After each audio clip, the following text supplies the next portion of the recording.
El juego del príncipe. Saga El príncipe cautivo 2. De C.S. Pacat. Capítulo 13. Atado con firmeza a uno de los peludos caballos, Damen soportó un oscuro e interminable viaje de sensaciones y sonidos. El golpeteo incesante de los cascos de los caballos, el aliento de la respiración equina, hasta el crujido de los arreos. Notaba por cómo se esforzaba su caballo que el camino era, en su mayor parte, de subida. Se alejaban de Aquielos, de Ravendel, y se dirigían hacia las montañas repletas de senderos estrechos, a cuyos lados se proyectaba la nada vertiginosa. Al intuir la identidad de sus captores, luchó desesperadamente por encontrar una oportunidad de escapar. Tiró de las cuerdas que le ataban hasta que se sintió que le cortaban la piel, pero estaba muy bien sujeto, y no se detenían. Su caballo se hundió debajo de él y luego se impulsó con las patas traseras para subir una pendiente. Damen se vio obligado a centrar su atención en quedarse montado a horcajadas en vez de rodar por el lomo del animal. No había manera de escapar, y moverse o tirarse del lomo del caballo supondría una caída con muchos peñascos por delante antes de parar, o, lo que era más probable, teniendo en cuenta las sujeciones, ser arrastrado por un buen rato por afiladas rocas, y eso no ayudaría a Laurent. Después de lo que parecieron horas, sintió que el caballo finalmente reducía el paso, y luego se detenía. Un segundo después, sacaron a Damen con fuerza de su montura y cayó de mala manera. Le quitaron la mordaza de la boca y le retiraron la venda de los ojos. Se colocó de rodillas con las manos todavía atadas a la espalda. Su primera impresión del campamento le hizo dudar. Lejos, a la derecha, las llamas de una gran hoguera central ondeaban altas en la leve brisa de la noche y arrojaban destellos dorados y rojos en la cara de los que la rodeaban. Pero cerca de donde se encontraba arrodillado, los hombres desmontaron a los caballos, y fuera del círculo de calor de la hoguera todo estaba oscuro y hacía frío, típico de la montaña. Ver el campamento confirmó sus peores temores. Para Damen, los clanes eran jinetes sin asentamiento que moraban en los montes, eran gobernados por mujeres y vivían de la carne que cazaban, del pescado de los arroyos y de las raíces dulces. Por lo demás, saqueaban aldeas. Estos hombres no eran así. Formaban un ejército completamente masculino que había estado viajando desde hace algún tiempo y sabía usar sus armas. Estos eran los hombres que habían destruido Tarasis, los hombres a los que él y Laurent buscaban. Sin embargo, ellos los habían encontrado primero. Tenían que escapar, ya. Si Laurent moría allí, su historia tendría una credibilidad que quizás no conseguiría jamás. Y Damen era sumamente consciente de todos los motivos por los que los habrían vuelto a llevar primero al campamento, pero no habría ningún deporte en torno al fuego que no terminase con la muerte de ambos. Por instinto, buscó una cabeza rubia. La encontró a su izquierda. El mismo hombre que había ordenado que lo atasen arrastraba a Laurent hacia adelante, y al igual que Damen, se golpeó el hombro con el suelo. Damen observó al bereciano incorporarse y sentarse y, después, con el equilibrio levemente alterado, pues tenía las manos atadas a la espalda, ponerse de rodillas. Mientras lo hacía, sus ojos azules lo miraron de soslayo, y Damen vio el reflejo de todo en lo que creía en esa dura mirada. «Esta vez no te levantes», se limitó a decir Laurent. Entonces el príncipe se puso en pie y gritó algo al líder de los hombres. Era una maniobra desesperada e irreflexiva, pero no había tiempo. Aquielos estaba llevando tropas a la frontera. El mensajero del regente se dirigía al sur, hacia Ravenel, y ahora ellos estaban a 2 días de caballo de esos acontecimientos, a merced de aquellos hombres, mientras la organización de la frontera escapaba cada vez más a su control. El líder del clan no quería a Laurent de pie. Se acercó a grandes zancadas y bramó una orden. Laurent no obedeció. Replicó en basquiano, pero por primera vez en su vida consiguió decir solo 2 palabras antes de que el hombre hiciese lo que la mayoría tenía ganas de hacer cuando hablaba del bereciano: pegarle. Fue el tipo de golpe que habría enviado a Aymeric a la pared y después al suelo. Laurent se tambaleó hacia atrás, hizo una pausa, alzó su reluciente mirada hacia el hombre y dijo algo deliberado, con un tono cantarín y claro, en un incomprensible dialecto basquiano que hizo que varios de los espectadores rieran con todas sus fuerzas y se agarrasen de los hombros los unos a los otros, mientras el hombre que había pegado a Laurent se volvía contra ellos y les gritaba. Casi funcionó. Los hombres pararon de reírse y comenzaron a gritar como respuesta. La atención se desvió. Los arcos bajaron. No todos los arcos. Damen estaba convencido de que con 1 o 2 días más Laurent conseguiría que estos hombres se tirasen los trastos a la cabeza, pero no contaban con ese tiempo. Damen notó el momento en el que la tensión amenazó con explotar de manera violenta y no se sentía con fuerzas para llegar a tal extremo. No tenían tiempo para perder oportunidades. Las miradas de Laurent y Damen se encontraron. Si esa iba a ser su única ocasión, tendrían que intentar huir ahora, a pesar de haber pocas probabilidades de tener éxito. Pero al juzgar esas probabilidades, Laurent llegó a una conclusión diferente y sacudió cuidadosamente la cabeza. Damen sintió que la frustración se retorcía en su estómago, pero a estas alturas era demasiado tarde.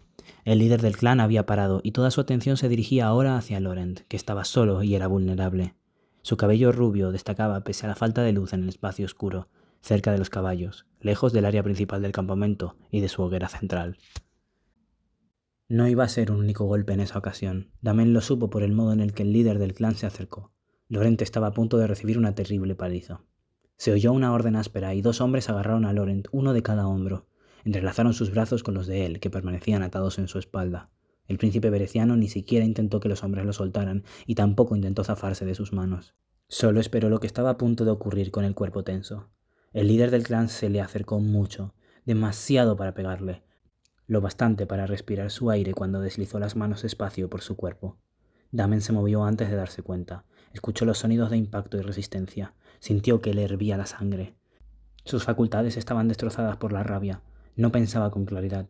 Ese hombre le había puesto las manos encima a Laurent y Damen iba a matarle. Cuando volvió en sí, había más de un hombre agarrándolo. Todavía tenía las manos atadas a la espalda, pero a su alrededor reinaba el caos y había disturbios, y 2 de los hombres estaban muertos. Uno había sido empujado a la punta de la espada del otro. Otro había caído al suelo y después Damen le había presionado con el pie la garganta. Ya nadie prestaba atención a Laurent. Pero no había sido suficiente. Aún tenía las manos atadas y demasiados hombres. Notaba la férrea sujeción de sus captores y contra la fuerza de sus brazos y hombros, la resistencia de la cuerda que ataba sus muñecas. Justo después, con los músculos contraídos y el pecho agitado, entendió lo que había hecho. El regente quería a Laurent muerto. Esos hombres eran diferentes. Probablemente querían al príncipe bereciano vivo hasta que ya no lo quisiesen. Aquel lugar, tan al sur, era como el propio Laurent había especulado despreocupadamente, al menos en parte. En el caso de Damen, eso no se aplicaba. Se produjo un duro intercambio de palabras en basquiano. A Damen no le hizo falta entender el dialecto para entender la orden «matadlo». Era un estúpido. Había permitido que eso ocurriese. Iba a morir allí, en medio de la nada, y la reivindicación de Castor sería real. Pensó en Aquielos, en los altos acantilados blancos que se veían desde Palacio, y a pesar de los desastres que habían tenido lugar en la frontera, había creído de verdad que volvería a casa. Forcejeó. No sirvió de mucho. A fin de cuentas, estaba maniatado y los hombres empleaban toda su fuerza para retenerlo. Oyó como alguien desenvainaba una espada a su izquierda. El filo de la hoja le rozó la nuca. Luego se levantó. Y la voz de Laurent atravesó el lugar. Habló en basquiano. Entre latido y latido, Damen esperó que la espada bajase, pero no lo hizo. El metal no cortó nada. Su cabeza se quedó donde estaba, unida a su cuello. En el silencio envolvente esperó. No parecía posible, llegados a ese punto, que existiese ninguna palabra que mejorase su situación, y mucho menos un puñado de palabras que pudiesen hacer que le retirasen una espada del cuello, que el líder anulase su orden y que Laurent se esforzase por conseguir una mínima aprobación del clan. Pero, contra todo pronóstico, aquello fue justo lo que ocurrió. Si se preguntaba atónito lo que Laurent había dicho, no se quedó con la duda mucho tiempo. El líder del clan quedó tan satisfecho con las palabras de Laurent que se animó a acercarse a Damen para traducírselas. Las palabras emergieron en un bereciano glutural y con un acento fuerte. Ha dicho, una muerte rápida no duele. Justo después le asestó un puñetazo en el estómago. El costado izquierdo se llevó la peor parte. Damen tenía un dolor contundente e inimaginable. Mientras forcejeaba, consiguió que le abriesen la cabeza con un garrote, lo que hizo que todo el campamento le diera vueltas. Se esforzó por mantener la conciencia y lo consiguió. Cuando el hecho de aturdir al prisionero empezó a distraer a los hombres de sus deberes, el líder del clan ordenó que zanjasen el asunto en otro sitio. 4 hombres lo levantaron y lo obligaron a caminar a punta de espada hasta que la luz de la hoguera se perdió en la vista y el sonido de los tambores quedó atrás. No tomaron ninguna precaución adicional para asirlo. Creyeron que las cuerdas que ataban sus manos eran suficientes. No habían considerado su tamaño, ni el hecho de que a esas alturas estaba muy enfadado. Hacía mucho que su paciencia había llegado a un límite. Ni tampoco tuvieron en cuenta que lo que soportaría en un campamento de 50 hombres en el que tenía que preocuparse del bienestar de otro prisionero distaba mucho de lo que toleraría a solas con 4 carceleros. Como Laurent había decidido no seguir adelante con su imprudente estrategia, iba a ser un placer para Damen escapar de la manera más difícil. Librarse de las cuerdas fue solo cuestión de estrellar al hombre de su izquierda contra el suelo en pendiente y cortar las cuerdas con la espada encajonada. Con las manos en la empuñadura, ensartó la espada en la barriga del hombre que tenía a su espalda, lo que hizo que se doblara y se ahogara. Desde ese momento tenía libertad y un arma, y lo usó. Levantó el brazo para apartar la espada de su agresor y luego le atravesó con ella. Sintió cómo cortaba el cuero y la lana, y después el músculo. Notó el peso del hombre sobre su hoja. No era un medio eficiente para matar a alguien porque se malgastaban unos pocos preciosos segundos retirando la hoja, pero tenía tiempo. Ahora los otros 2 hombres vacilaban a la hora de atacar. Retiró la espada. Si quedaba alguna duda de que ellos habían sido los hombres que habían atacado a Tarasis, se desvaneció cuando adoptaron la formación que se usaba para sacar ventaja de las tácticas de esgrima aquelienses. Damen entornó los ojos. Dejó que el hombre que se agarraba a la tripa con las manos se levantase, de modo que sus adversarios se sintiesen cómodos siendo 3 contra 1, y atacasen en vez de correr hacia el campamento. Entonces, los mató con golpes fuertes y brutales, y se agenció la mejor espada y el mejor cuchillo para sustituir a los suyos. Le llevó algún tiempo escoger las armas mientras registraba los alrededores y evaluaba su condición física. Tenía el costado izquierdo débil pero operativo. No le preocupaba excesivamente que Laurent estuviese prisionero en el campamento. Había sido él quien había insistido en aquel medio de fuga. Laurent no era un virgen con actitud pasiva que temblaba al pensar en su desfloramiento. Francamente, esperaba que, a esas alturas, el príncipe bereciano hubiese usado el cerebro para derribar a algunos miembros del clan. Y así fue. Damen llegó justo a tiempo para presenciar el caos. Cuando los atacantes llegaron a Tarasis, debieron de sentir algo así, una lluvia de muerte salida de la oscuridad, y después, el sonido de los cascos de caballos. No se advirtió a los hombres, pero el modo de luchar de los clanes era así. Uno de los hombres que estaba cerca de la hoguera bajó la mirada y vio que tenía una flecha clavada en el pecho. Otro cayó de rodillas, otra flecha, y entonces, sin pausa después de las flechas, llegaron los jinetes. Damen sintió una ironía placentera mientras el campamento, aquellos hombres que habían atacado y matado al otro lado de la frontera, era invadido por jinetes de otro clan. Mientras Damen observaba, los recién llegados se dividieron sin problemas. 5 jinetes para cruzar el campo y 10 a cada lado. Al principio eran figuras oscuras e irreconocibles. Entonces hubo un destello repentino de luz. 2 jinetes habían cogido ramas a medio quemar del fuego y las habían arrojado a algunas tiendas, que se incendiaron. La escena iluminada mostró que los recién llegados eran mujeres, las guerreras tradicionales de los clanes, a lomos de caballos que saltaban como gamuzas y corrían en formación como peces en el agua cristalina de un riachuelo. Pero los hombres estaban familiarizados con esas tácticas, pues ellos mismos pertenecían a un clan. En vez de dejarse llevar por el pánico y la confusión, se dispersaron hasta que varios de ellos escaparon y se dirigieron rápidamente hacia rocas y oscuridad que los envolvía mientras asestaban cuchilladas y buscaban a las arqueras para matarlas. Otros corrieron a los caballos y montaron de un salto. Era distinto a los tipos de lucha que Damen conocía. Los feroces tajos de las hojas eran diferentes, el modo de montar, el terreno irregular, las tácticas zigzagueantes en la oscuridad. Los clanes combatían así por la noche. En las mismas circunstancias, los hombres de Laurent habrían sido derrotados en menos que canta un gallo, al igual que una tropa aqueliense. Los clanes conocían mejor que nadie cómo se luchaba en la montaña. No estaba allí para observarlos, tenía un objetivo. Gracias a su cabellera rubia, era fácil identificar a Laurent. Había conseguido llegar a los márgenes del campamento y, mientras otros luchaban en su lugar, él buscaba con tranquilidad una forma de desatarse las manos.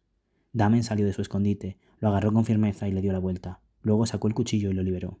«¿Por qué has tardado tanto?», preguntó Laurent. «¿Vos planeasteis esto?», dijo Damen. No entendió por qué había formulado una pregunta. Por supuesto que había sido obra suya. La segunda parte no fue una pregunta. «Acordasteis un contraataque con las mujeres, luego vinisteis aquí como cebo para atraer a los hombres». Y añadió con rabia: «Si sabíais que nos iban a rescatar». «Creí que al huir de la tropa aqueliense nos habíamos apartado demasiado del camino y que íbamos a faltar a nuestra cita con las mujeres. También me han pegado a mí», contestó el bereciano. «Una vez», apuntó Damen. Alzó la espada en dirección al hombre que venía hacia ellos. El hombre, con sed de sangre, se sobresaltó al ver que alguien había interrumpido su ataque. Un segundo después estaba muerto. Laurent le sacó la punta del cuchillo del pecho y no discutió más. La lucha los llamaba. El príncipe observaba de manera perspicaz. Después de agenciarse la espada corta del hombre caído, se colocó a la izquierda de Damen, a quien no le sorprendió que le cediera a él todas las batallas difíciles. Hasta el momento en que un miembro del clan atacó por la izquierda, y Damen, preparado para usar los músculos de su costado herido, se dio cuenta de que Laurent estaba ahí, espada contra espada. Lo despachó con elegancia al mismo tiempo que protegía su débil costado. Damen, desconcertado, le dejó. A partir de ese momento lucharon codo con codo. El sitio que Laurent había escogido para que se colocaran no era un lugar azar en el borde de la refriega, era la salida del norte del campamento, el mismo camino por el que habían llevado a Damen. Si Laurent hubiese sido otro, habría desconfiado por haber ido en aquella dirección para encontrarle, pero dado que Laurent era Laurent, el motivo era distinto. Aquella era la única salida del campamento que no estaba defendida por mujeres. Al tratar de huir, los hombres llegaban solos o por parejas y atacaban.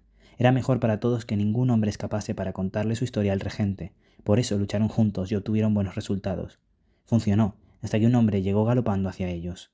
Era difícil matar a un caballo al galope con una espada, pero todavía resultaba más difícil acabar con el jinete que lo montaba. Estaba fuera de alcance. Al ver a Laurent en el camino del animal, Damen evaluó la situación como un problema matemático.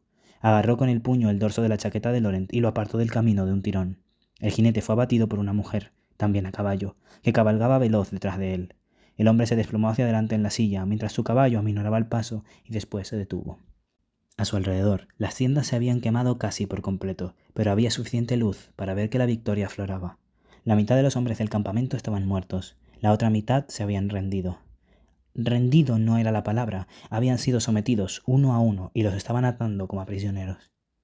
A la luz de la luna y los recoldos de la hoguera, otra mujer había llegado a caballo, flanqueada por 2 cortesanos que la conducían por el campamento hacia ellos. Uno de nosotros tiene que ir a ver a los muertos y a los prisioneros para asegurarse de que ninguno ha escapado, advirtió Damen mientras la veía acercarse. Lo haré yo, después, dijo el berciano. Notó que su mano le rodeaba el bíceps con un fuerte apretón y seguidamente le dio un tirón. Agáchate, ordenó Laurent. Damen se puso de rodillas y el príncipe continuó agarrando el brazo con fuerza para que no se moviese de allí. La mujer del clan bajó de su corpulento caballo. Mostraba su estatus con una gran capa de piel que envolvía sus hombros. Era, por lo menos, 30 años mayor que las otras mujeres, de ojos negros y expresión pétrea. Damen la reconoció. Era Alvic. La última vez que la había visto estaba en un trono, en un estrado cubierto de pieles, dando órdenes. Su característica voz era exactamente como la recordaba, pero esa vez, cuando habló, fue en bereciano, con un acento muy marcado. Vamos a volver a encender las hogueras. Acamparemos aquí esta noche. Los hombres permanecerán vigilados. Ha sido un buen combate, tenemos muchos prisioneros. ¿El líder del clan está muerto?, preguntó Laurent. Sí, contestó. Lucháis bien. Es una pena que carezcáis del tamaño para engendrar grandes guerreros, pero no estáis deforme. Vuestra mujer puede estar satisfecha. Entonces, con buena intención, prosiguió. Vuestro rostro está bien equilibrado. Le dio una palmada de ánimo en la espalda. Tenéis las pestañas muy largas, como una vaca. Venid, vamos a sentarnos juntos, beber y comer carne. Vuestro esclavo es viril, después servirá en la hoguera de apareamiento. A Damen le dolía el costado con cada respiración, y cuando no lo reprimía, un temblor suave le recorría los brazos, como ocurre con los músculos que han estado mucho tiempo inmovilizados o que han sido forzados a sobrepasar sus límites habituales durante un tiempo prolongado. Laurent respondió con voz dura e inflexible. El esclavo solo se mete en mi cama. ¿Os acostáis con hombres al estilo berciano?, preguntó Alvic. Entonces nos lo llevaremos, y lo prepararemos para vos. Recibirá buenos trozos de carne y hakesh para que cuando os monte, su aguante os proporcione un mayor placer. Así es la hospitalidad basquiana. Damen se mentalizó y reunió las fuerzas que le quedaban para lo que se avecinaba, pero, casi para su sorpresa, no le abrieron la boca ni le vertieron hakesh en la garganta. No lo obligaron a nada. Le trataron como a un huésped, o, por lo menos, como si fuese la propiedad de un huésped, y le limpiarían, le asearían y le llevarían donde el huésped desease. Eso era el otro extremo del campamento, donde le quitarían la suciedad, inevitable tras un día a caballo en el que sus captores le habían arrojado al suelo en varias ocasiones, y después había matado a unos cuantos de ellos. Las mujeres le tiraron cubos de agua, luego le frotaron con cepillos y por último lo secaron con brío. A continuación le vistieron con un taparrabos masculino basquiano, que solo tenía una tira de cuero que le rodeaba la cintura y después se metía entre las piernas. Por delante le colgaba una tela que se podía apartar a un lado en el momento adecuado para mayor comodidad, como una de las mujeres amablemente demostró. Soportó la demostración.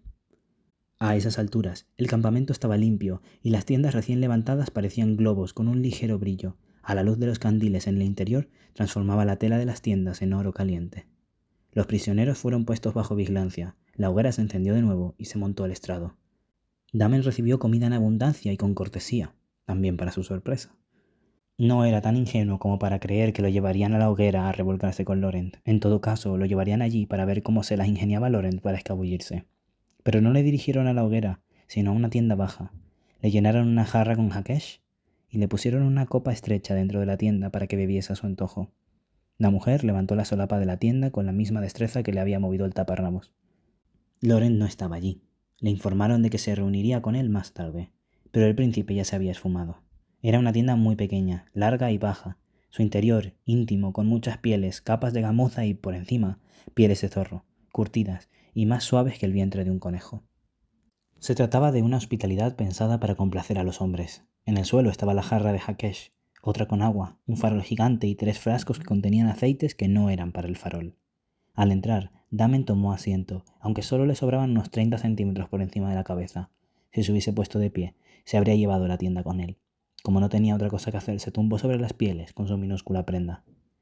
Estas estaban calientes y la tienda era un rincón acogedor para acostarse con tu pareja, pero era difícil no pensar en dónde estaba y lo que podía haber ocurrido ese día si las cosas hubiesen sido de otro modo. Dejó que todos los dolores de su cuerpo se calmasen y se estiró. Mientras intentaba encontrar la postura, golpeó la tienda con el pie, con la rodilla todavía flexionada. Se colocó en diagonal. Así tampoco. De lado, se golpeó la espalda con el mástil. Entonces miró alrededor en busca de algún lugar donde poner la pierna izquierda y suspiró con diversión. Le veía la gracia pese a lo cansado que estaba. Considerando el tamaño de la tienda, era una suerte que Laurent no fuese a unirse a él hasta por la mañana. Se encogió, encontró una posición para todas sus extremidades y dejó que descansasen sobre las pieles suaves y las mullidas almohadas. Fue entonces cuando la solapa de la tienda se levantó, mostrando una cabeza dorada. Quieto en la entrada, a Laurent también le habían lavado, secado y vestido. Tenía la piel fresca y estaba enrollado en una capa de piel vasquiana, como la que llevaba Alvik. A la luz del farol, parecía una prenda sofisticada con la que un príncipe podría envolverse en su trono. Damen se apoyó sobre el codo y recostó la cabeza en su mano, con los dedos en el pelo. Vio que Laurent lo estaba mirando. No lo observaba, como hacía de vez en cuando, sino que lo contemplaba, como un hombre contemplaría una escultura que llama su atención. Cuando al fin sus ojos se encontraron, Laurent dijo: «Viva la hospitalidad vasquiana». «Es un traje tradicional. Todos los hombres lo llevan», respondió, mirando con curiosidad la capa de piel que llevaba él. Laurent se quitó la capa de los hombros. Debajo llevaba una especie de ropa de dormir vasquiana, una túnica y pantalones de lino blanco y fino, con una hilera de cordones sueltos delante. «El mío tiene un poco más de tela. ¿Decepcionado?» «Lo estaría», contestó mientras volvía a acomodar las piernas, «si no tuvieses el farol detrás». Por un segundo, eso detuvo el movimiento de Laurent, apoyado en una rodilla, con la palma de la mano sobre las pieles. Después se tumbó al lado de Damen. A diferencia de él, no se tumbó del todo, sino que se sentó y apoyó el peso en las manos. «Gracias por», dijo Damen. No había una forma delicada de decirlo, por eso gesticuló genéricamente al interior de la tienda. «¿Reivindicar mis derechos sobre ti? ¿Cómo de excitado estás?» «Parad ya. No he bebido Hakesh». «No sé yo si te he preguntado eso exactamente», respondió. Su voz reflejaba la misma naturaleza que su mirada. «¿Qué estancia más pequeña?» «Lo bastante para veros las pestañas», contestó. «Qué suerte que no tengáis el tamaño para engendrar grandes guerreros». Entonces se detuvo. Ese era el ambiente equivocado. Sería el correcto si su compañero fuese cariñoso y receptivo, alguien a quien pudiese provocar y llevar a su terreno, no Laurent, que era frío como un témpano. «Mi tamaño es el normal. No me hicieron en miniatura. Es una cuestión de escala, sobre todo cuando estoy a tu lado». Era como estar cautivado por un arbusto con espigas y disfrutar de cada pinchazo. Un segundo más, y diría algo igual de ridículo. El suave pelaje se había calentado con su piel, y miró a Laurent con una sensación de debilidad y comodidad. Era consciente de que las comisuras de su boca formaban una ligera sonrisa. Tras una breve pausa, Laurent dijo, casi con cuidado: «Me he dado cuenta de que, estando a mi servicio, no tienes muchas ocasiones de buscar los métodos habituales para buscar alivio. Si quieres aprovechar la hoguera de apareamiento». «No», repuso Damen. «No quiero una mujer». Los tambores del exterior emitían un zumbido bajo y constante. «Siéntate», ordenó Laurent. Obedecer significaba ocupar el espacio que quedaba en la tienda. Se percató de que lo miraba fijamente. Sus ojos recorrieron despacio la delicada piel, sus ojos azules ensombrecidos por el farol, y la curva elegante de sus pómulos interrumpida por un mechón suelto de cabello rubio. Casi no advirtió que Laurent había cogido un paño del interior de su capa, aunque el príncipe lo estrujaba como una cataplasma y miraba el cuerpo de Damen como si estuviese pensando en aplicársela con sus propias manos. «¿Qué vais?», empezó. «No te muevas», contestó Laurent y alzó el paño. Se sorprendió al sentir algo húmedo y congelado que le presionaba las costillas, justo debajo de los pectorales. Sus abdominales se contrajeron a causa del contacto. «¿Esperabas un bálsamo?», le preguntó. «Te lo han traído de lo alto de la ladera». Hielo. Era hielo envuelto en un paño, apretado firmemente contra los cardenales que tenía en el costado izquierdo. Su caja torácica subía y bajaba al ritmo de su respiración. Laurent asía el paño con firmeza. Después del desconcierto inicial, sintió que el hielo se llevaba el calor de los moretones y extendía un gélido entumecimiento, de modo que la tensión de sus músculos disminuía a medida que el hielo se derretía. Le dije a los hombres del clan que debían hacerte daño, dijo. Pues me salvó la vida, respondió Damen. Tras una pausa, Laurent añadió. Ya que no sé arrojar una espada... Sujetó él mismo el paño. Laurent se apartó. A estas alturas ya sabes que eso eran los mismos hombres que atacaron Tarasis. Albic y sus jinetes van a escoltar a 10 de ellos junto a nosotros hasta Betreu y de allí a Ravenel, donde los usaré para intentar solucionar el problema de la frontera. Y añadió casi a modo de disculpa, Albic se queda con el resto de los hombres y las armas. Damen continuó con ese pensamiento hasta llegar a una conclusión. Ha aceptado usar las armas en ataques contra Aquielos y más al sur en vez de contra vuestras fronteras. Más o menos. ¿Y en Ravenel pretendéis presentar a vuestro tío como el auspiciador del ataque? Sí, contestó. Creo que las cosas están a punto de tornarse muy peliagudas. A punto, sí, dijo Damen. Towers es a quien hay que convencer, añadió el bereciano. Si odiases a Quielos más que a nada en el mundo y tuvieses una única oportunidad de atacarla, ¿qué te detendría? ¿Por qué bajarías la espada? Nada, respondió. Tal vez, si me diese más rabia a otra persona. Laurent soltó el aire de manera extraña y luego desvió la vista. Fuera, los tambores no cesaban de sonar, pero parecían distantes, alejados del silencio del interior de la tienda. No esperaba pasar así la víspera del inicio de la guerra, afirmó. ¿Conmigo en vuestra cama? Y compartiendo confidencias, señaló Laurent mientras le devolvía la mirada. Por un momento pareció que diría algo más, pero, en vez de hablar, quitó la capa de en medio y se tumbó. El cambio de posición señalizó el fin de la conversación. Sin embargo, se llevó la muñeca al frente, como si aún estuviese inmerso en sus pensamientos. Mañana será un día largo, 50 kilómetros de montañas con prisioneros a cuestas. Mejor nos dormimos ya, dijo. El hielo se había derretido y había dejado el paño húmedo. Damen lo retiró. Tenía gotitas de agua en el torso. Las enjugó y lanzó el paño al otro lado de la tienda. Era consciente de que Laurent estaba mirándolo de nuevo, incluso mientras yacía relajado y su cabello rubio se confundía con los suaves pelajes y se le veía una línea de piel muy fina en la abertura de sus ropas basquianas. Pero al cabo de un momento miró a otra parte. Luego cerró los ojos y los dos se durmieron.